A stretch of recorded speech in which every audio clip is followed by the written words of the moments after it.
O Senhor esteja convosco. Ele está no meio de nós. Proclamação do Evangelho de nosso Senhor Jesus Cristo, segundo São Mateus. Glória a vós, Senhor. Naquele tempo, os fariseus ouviram dizer que Jesus tinha feito calar os saduceus. Então eles se reuniram em grupo e um deles perguntou a Jesus para experimentá-lo: Mestre, qual é o maior mandamento da lei? Jesus respondeu: Amarás o Senhor teu Deus de todo o teu coração, de toda a tua alma e de todo o teu entendimento. Esse é o maior e o primeiro mandamento. O segundo é semelhante a esse: amarás ao teu próximo como a ti mesmo. Toda a lei e os profetas dependem desses dois mandamentos. Palavra da salvação. Glória a vós, Senhor.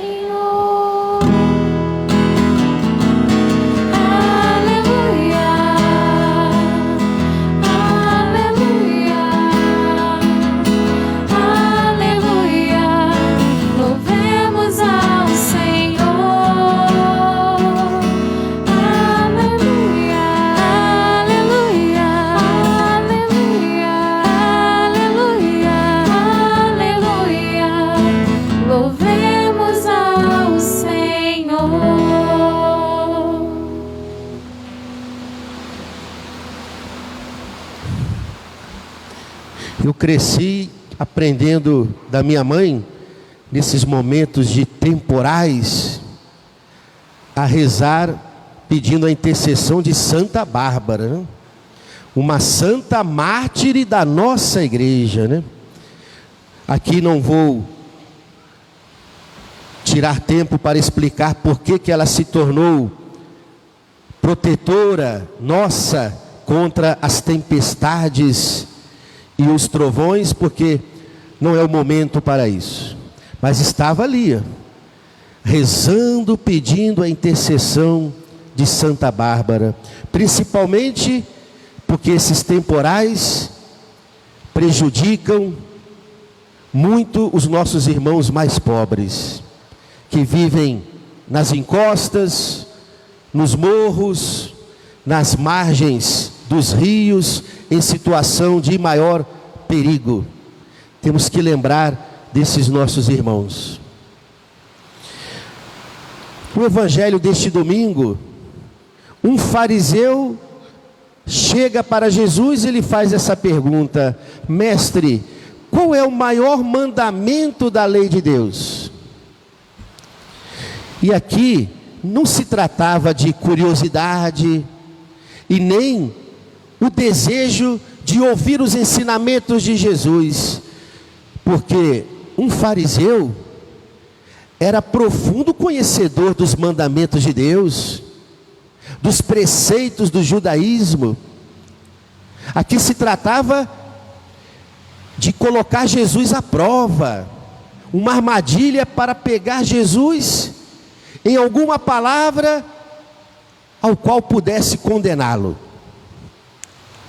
Todo bom judeu sabia que o maior mandamento da lei de Deus era justamente o primeiro do decálogo: amarás o Senhor teu Deus sobre todas as coisas. E é essa a resposta que Jesus dá para aquele fariseu, né? Só que Jesus, ele fala conforme está escrito lá no livro do Levítico: amarás o Senhor teu Deus de todo o teu coração, com toda a tua alma e com todo o teu entendimento. Não é um amor qualquer que devemos ter para com Deus, né? Coração, alma, entendimento. Isso significa amar a Deus com todo o nosso ser. Santo Agostinho, explicando essas palavras, ele fala: ao dizer com todo o coração com toda a alma e com todo o nosso entendimento, significa não deixar parte alguma do nosso ser livre ou desocupada para amar outras coisas acima de Deus. Diante dessa primeira resposta de Jesus ao fariseu, temos que nos fazer essa pergunta: será que eu amo a Deus mesmo? Com todo o meu coração? Com toda a minha alma? Com todas as minhas forças? E com todo o meu entendimento? Amar a Deus de todo o coração é deixar Deus ocupar o centro da nossa vida. É fazer de Deus a pessoa mais importante para nós. É aprender a querer o que Deus quer. É buscar agradar Deus em tudo o que fazemos. É fazer em tudo a vontade de Deus. Nem sempre vamos conseguir. Por isso que precisamos, em primeiro lugar, pedir que Deus nos conceda o dom do seu amor, para que possamos amá-lo cada vez mais. Aqui, fé anda lado a lado com o amor. Muita gente acha que fé é arrancar milagres grandiosos do coração de Deus, né? Fé é ficar correndo atrás dos milagres de Deus, das suas graças, das suas bênçãos. É claro, Deus é esse Pai que nos ama infinitamente. E quando nós vamos até Ele com as nossas súplicas, Ele nos escuta, Ele nos concede as graças de que mais necessitamos, principalmente para a nossa conversão e para a nossa salvação eterna. Mas fé é muito mais do que ficar correndo atrás das graças de Deus. Fé significa amar a Deus acima de tudo na minha vida, não colocar nada acima de Deus. Mas aí tudo parecia estar bem, perfeito, nessa resposta de Jesus para o fariseu. Jesus respondeu corretamente qual é o primeiro e maior mandamento. Só que Jesus não parou por aí. Jesus ainda disse: e o segundo é semelhante a esse: amarás o teu próximo como a ti mesmo. Os fariseus eram mestres em cumprir com todos os preceitos da religião. E olha o que eles fizeram com o judaísmo. Quantos mandamentos Deus havia dado para o seu povo no Antigo Testamento? Sabemos que foram 10, né? Para fazer aliança com aquele povo, bastava que o povo observasse os 10 mandamentos. Aí as autoridades religiosas do judaísmo, além desses 10 mandamentos, foram criando inúmeros outros preceitos dentro da religião, e que eles consideravam também mandamentos, criados por eles. Sabe quantos preceitos o judaísmo chegou a ter para se observar? 615 preceitos. Dos 10 que Deus havia dado para o seu povo, as autoridades religiosas multiplicaram pelas suas próprias tradições para mais 600 e poucos preceitos, né? E assim, o judaísmo acabou se tornando não a religião que levava as pessoas a viver numa aliança de amor com Deus pela observância dos 10 mandamentos. O judaísmo acabou se tornando uma religião de mero cumprimento de preceitos minuciosos, secundários, que nem eram tão importantes, mas que aquelas autoridades religiosas davam um peso como se fossem mandamentos divinos. E aí Jesus vai relembrar qual é a essência da religião. Vai pegar esses 615 preceitos, juntamente com os 10 mandamentos que Deus havia deixado para o seu povo, e vai reduzir em 2. Amarás o Senhor teu Deus com todo o teu coração, com toda a tua alma, com todo o teu entendimento, e amarás o teu próximo como a ti mesmo. Jesus, ele vai unir esses 2 mandamentos num só, como 2 lados de uma mesma moeda. Porque, queridos irmãos, nós até podemos falar que amamos a Deus de todo o coração, mas como que a gente vai provar que amamos a Deus mesmo? Não é apenas no cumprimento dos costumes da nossa religião. É claro, a gente prova o nosso amor a Deus quando todo domingo a gente tira um tempinho para vir à igreja, para renovar a nossa aliança de amor com este Deus. Estamos provando o nosso amor para com Ele. Quando a gente no dia a dia sabe tirar momentos para meditar a palavra deste Deus, nosso Pai, que acreditamos que é uma palavra que pode nos conduzir à felicidade plena, e transformamos esse momento num diálogo íntimo com Deus pela oração.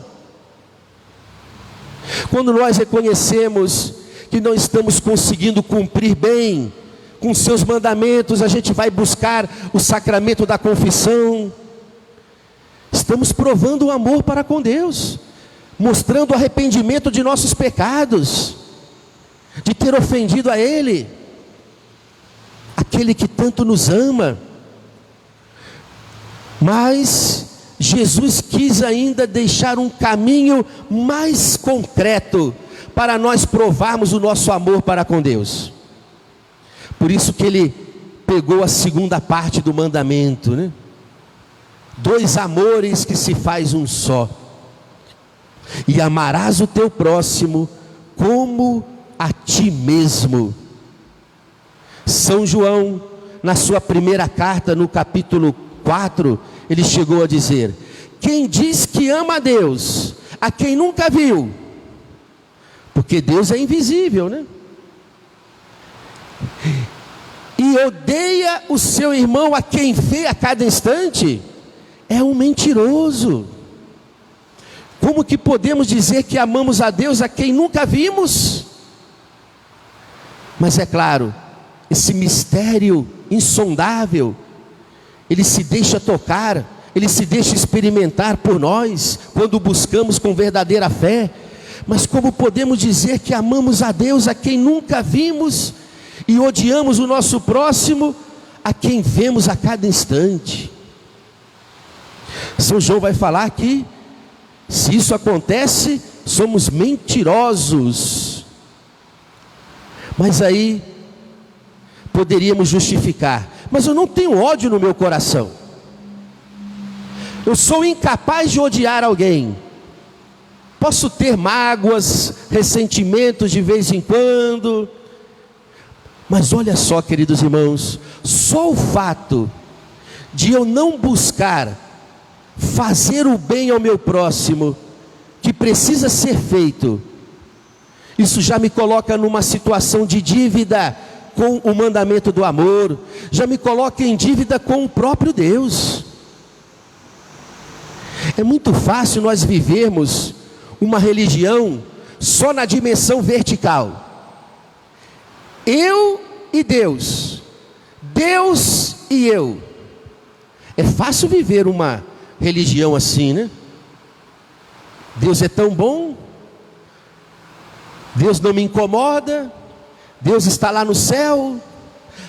Mas Jesus veio mostrar que a religião também tem uma dimensão horizontal, que nos liga uns aos outros. E essa é a forma concreta que nós mostramos que amamos a Deus. Esse amor de Deus que chega em nós, que circula em nosso coração, deve transbordar em situações, em gestos concretos, de caridade, de fazer o bem aos outros. A palavra religião, né, no latim, vem da palavra religare. Significa aquilo que me liga a Deus. E Jesus ainda vai complementar: e aquilo que me liga uns aos outros. A religião tem esses dois braços, né? Me liga aquele que é a fonte do amor, para que eu consiga também, estando ligado com o meu próximo, que eu consiga amar o meu próximo. Porque, queridos irmãos, não pensemos que vamos conseguir viver o mandamento do amor ao próximo só pelas nossas próprias forças. O nosso amor humano é muito frágil. Nós vivemos na lei da retribuição. Amamos as pessoas, mas a cada momento queremos também ser retribuídos. Agradamos as pessoas, mas queremos que também nos agradem. E quando a gente não consegue ter esse retorno do outro, caímos na tentação de desistir de amar, de desistir de fazer o bem ao outro. Não é à toa que São Paulo, escrevendo aos Romanos, chegou a gritar para nós: nunca vos canseis de fazer o bem. Porque o bem tem que estar acima da lei da retribuição. O amor que Deus veio manifestar para conosco é gratuito, é o amor ágape. Leiam aquele livro do padre Marcelo Rossi, com o título Ágape. Vale a pena, porque como os gregos classificaram os 3 graus de amor, né? Primeiro eles falaram do amor eros, é o amor das paixões, como Romeu e Julieta, é um amor mais carnal. Depois os gregos falaram do amor filia, que é um pouco mais perfeito, é o amor entre os pais para com os filhos, é o amor entre amigos, mas ainda é um amor muito na lei da retribuição. E aí os gregos intuíram um amor mais perfeito, que eles chamavam de amor ágape. E esse amor ágape a tradição cristã tomou como o amor que vem de Deus. Ele nos ama de graça, Ele não espera nós merecermos o amor dEle. Ele nos ama até quando estamos sujos com o pecado. Ele ama os seus filhos rebeldes, Ele ama os seus filhos ingratos. E é esse amor que Deus quer colocar em nossos corações, para que conseguimos nos amar de uma forma mais gratuita. Por isso, não pensemos que vamos conseguir viver o mandamento do amor só por nós mesmos. Apenas se estivermos profundamente ligados àquele que é a fonte do amor, o próprio Deus, é Ele que vai então nos capacitando, vai dilatando esse nosso coração tão estreito, vai tirando o egoísmo de dentro de nós cada vez mais, e vai nos dando cada vez mais a liberdade de amar. Porque nós por nós mesmos temos um amor muito sentimental, é o amor eros, e o máximo que podemos chegar é o amor filia. E mesmo assim somos tão fracos nessa capacidade de amar por nós mesmos. O casal hoje, diante do altar, faz uma jura de amor eterno, né?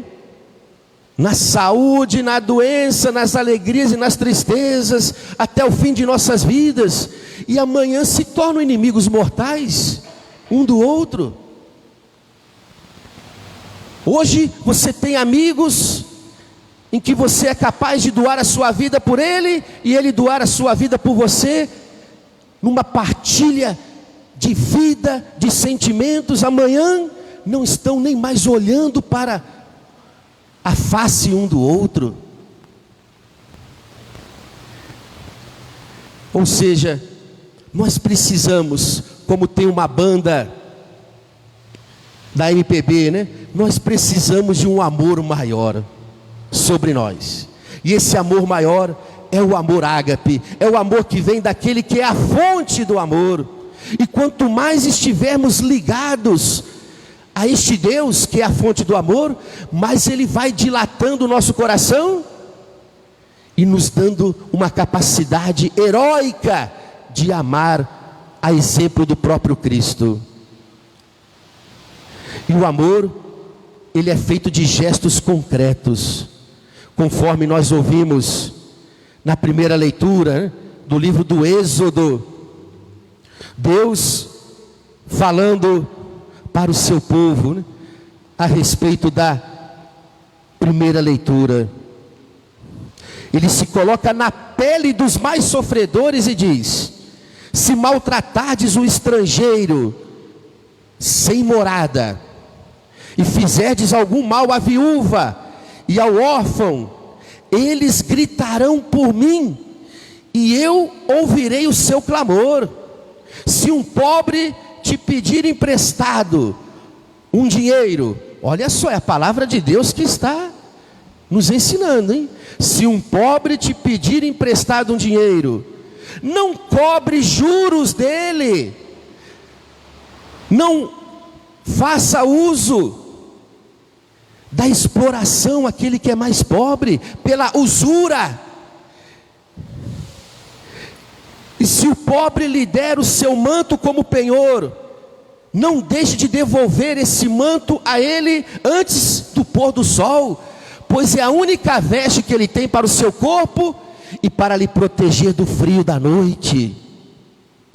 É Deus falando que o amor não é feito de palavras, é feito de gestos concretos, principalmente no bem que eu preciso fazer àquele que mais necessita em minha volta. E olha, queridos irmãos, Jesus terminou o evangelho de hoje com essas palavras. Vou até aqui ler na íntegra, para não mudar nenhum sentido delas. Jesus terminou a última frase do evangelho: toda a lei e os profetas dependem desses dois mandamentos. O que é que Jesus está dizendo? Quando Jesus fala da lei e os profetas, Jesus está falando do Antigo Testamento. E naquele tempo, o povo só tinha o Antigo Testamento, né? O Novo veio com Jesus.